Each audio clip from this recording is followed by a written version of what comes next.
Mapagpalang araw po sa inyong lahat. Ngayon po ay araw ng Biyernes, ika-21 ng Agosto. Pakinggan po natin ngayon ang mabuting balita ng Panginoon. Pagbasa mula sa aklat ni Propeta Ezekiel. Noong mga araw na iyon, nadama ko ang kapangyarihan ng Panginoon at sa pamamagitan ng kanyang espiritu ay dinala niya ako sa isang lambak na puno ng kalansay. Inilibot niya ako sa lugar na iyong puno ng mga kalansay na tuyong-tuyo na. Tinanong niya ako, "Tao, palagay mo ba ay maaari pang mabuhay ang mga kalansay na ito?" Sumagot ako, "Kayo po lamang ang nakaalam, Panginoon."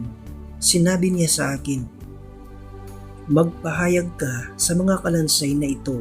Sabihin mo, mga tuyong kalansay, dingginin niyo ang salita ng Panginoon. Ito ang ipinasasabi niya. Bibigyan ko kayo ng hininga at kayo'y mabubuhay.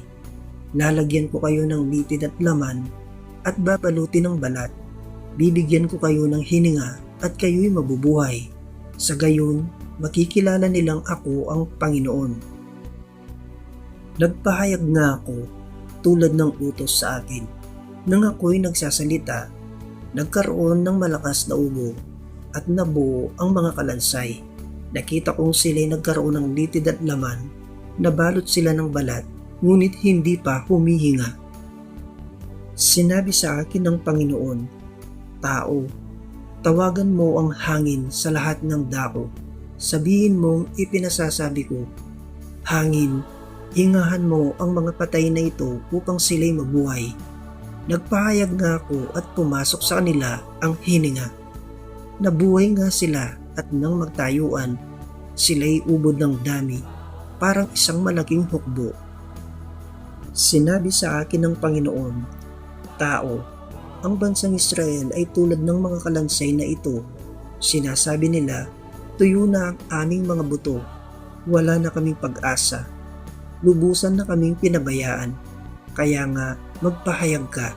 Sabihin mong ipinasasabi ko, bayan ko, ibubukas ko ang inyong libingan at maibangon ko kayo. Makikilala ninyong ako ang Panginoon. Hihingahan ko kayo upang kayo'y mabuhay at ibabalik ko kayo sa inyong sariling bayan. Sa gayon, malalaman ninyo na akong Panginoon ang nagsabi nito at aking gagawin." Ang salita ng Diyos. Salamat sa Diyos. Salmong tugunan. Panginooy papurihan, sa pag-ibig niya ay lanman.